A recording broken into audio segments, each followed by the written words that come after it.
ગોધરામાં વહેલી સવારે ઓઇલની દુકાનમાં આગ લાગી હતી। રેલવે સ્ટેશન વિસ્તારમાં દુકાનમાં આગ લાગી હતી। 4 ફાયર ફાઇટર દ્વારા આગ પર કાબુ મેળવી લેવામાં આવ્યો છે। 3 કલાકની જહેમત બાદ આગ પર કાબુ મેળવી લેવાયો।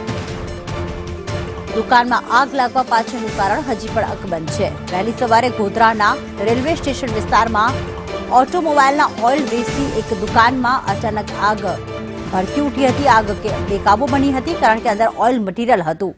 ફાયર બ્રિગેડના જવાનો ત્યાં આવી પહોંચ્યા હતા અને 3 કલાકની જહેમત બાદ આગ પર આખરે કાબુ મેળવી લેવામાં આવ્યો છે।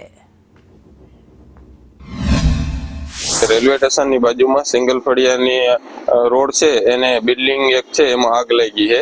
એટલે અહીંથી અમારી વહેલી ગાડી રનઆઉટ થઈ અને ત્યાં જોઈને જોયું તો આગ બહુ વિકરાળ હતી।